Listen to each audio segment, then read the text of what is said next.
প্রতিটি এলাকায় ধর্মরক্ষা কমিটি ও বিভিন্ন ধর্মীয় শাখা সংগঠনকে মজবুত করতে বলেন, না হলে বাংলা জিহাদিদের স্বর্গরাজ্য হবে। রাজ্যের বিরোধী দলীয় নেতা শুভেন্দু অধিকারী বুধবার বিকেলে শ্যামপুরের দেউলিতে এক জনসভায় তিনি কথা বলেন। তিনি বলেন, দুর্গাপুজোর বিসর্জনের সময় শ্যামপুরে অপ্রীতিকর পরিস্থিতি সৃষ্টি হয় এবং এর জন্য সম্পূর্ণ প্রশাসনকে তিনি দায়ী করেন। স্থানীয় শ্যামপুরের বিধায়ক ও তৃণমূল কংগ্রেসের নেতাকে নিয়ে ধর্মীয় মন্তব্য করেন। অনুষ্ঠানে উপস্থিত ছিলেন হাওড়া জেলা গ্রামীণ বিজেপির সভাপতি অরুণোদয় পাল চৌধুরী, কৌশিক চক্রবর্তী সহ অন্যান্যরা। যোগী আদিত্যনাথ জি শ্রীকৃষ্ণ জন্মাষ্টমীতে বলেছেন, बांटेंगे तो काटेंगे, एक रहेंगे तो सेफ रहेंगे, नेक रहेंगे। এক হতে হবে। ওরা আমাদের ভাগ করতে চায়।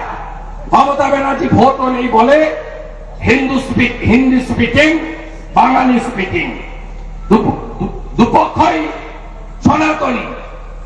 সংখ্যালঘু মুসলিমদেরকে সঙ্গে রেখে হিন্দি ভাষী আর বাঙালি ভাষী ভাগ করে ক্ষমতার দখল করে নেতাদের।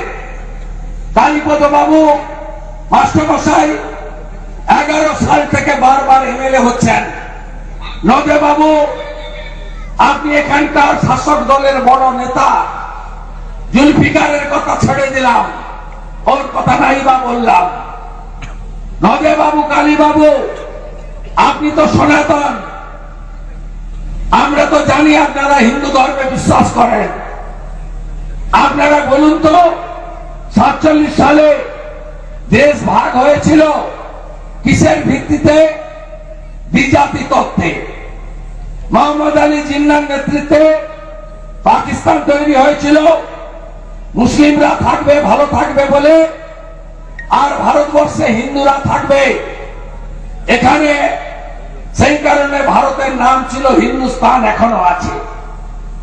আপনি বলুন, এই রাজ্যে হিন্দু সনাতনীরা তারা ধর্মাচরণ করতে পারবে না। বাঙালি হিন্দুদের বড় অনুষ্ঠান দুর্গা পূজা, বিজয়ার দিন বিসর্জন করতে পারবে না।